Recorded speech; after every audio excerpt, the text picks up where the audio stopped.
بسم اللہ الرحمن الرحیم۔ السلام علیکم ورحمۃ اللہ وبرکاتہ۔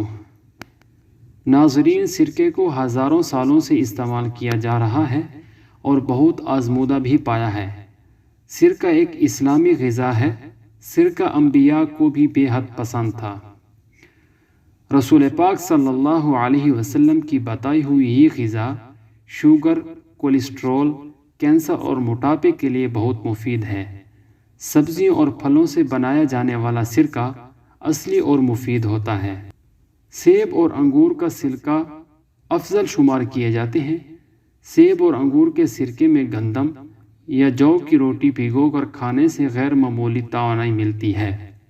حضرت جابر بن عبداللہ رضی اللہ تعالی عنہ سے روایت ہے کہ رسول پاک صلی اللہ علیہ وسلم نے اپنے گھر میں سالن طلب فرمایا۔ گھر کے لوگوں نے کہا سرکے کے سوا کچھ نہیں ہے۔ آپ صلی اللہ علیہ وسلم نے سرکہ منگوایا اور کھانے لگے اور فرماتے رہے سرکہ کیا ہی عمدہ سالن ہے۔ رسول پاک صلی اللہ علیہ وسلم کا فرمان ہے، سرکہ کیا ہے؟ ایک عمدہ سالن ہے۔ اے اللہ، سرکہ میں برکت عطا کر، اس لیے کہ مجھ سے پہلے گمنام انبیاء کا سالن تھا، اور جس گھر میں سرکہ ہو وہ گھر محتاج نہیں ہوتا۔ سرکہ کے بے شمار فائدے ہیں۔ معدہ کی صفائی کرتا ہے، کثیف غذاؤں کو ہضم کرتا ہے، بلغم سے آرام پہنچاتا ہے، قبض کشا ہے۔ گرم کر کے کلی کرنے سے دانتوں کا درد ختم ہوتا ہے اور مسوڑے مضبوط ہوتے ہیں۔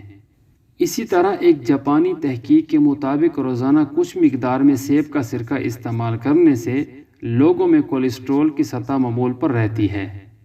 سیب کا سرکہ پیروں کے ناخنوں کو فنگس سے نجات کے لیے ایک مقبول ٹوٹکے کی حیثیت رکھتا ہے۔ یکساں مقدار میں سیب کے سرکے کو پانی میں ملائیں اور اس سے پیر کو دھو لیں۔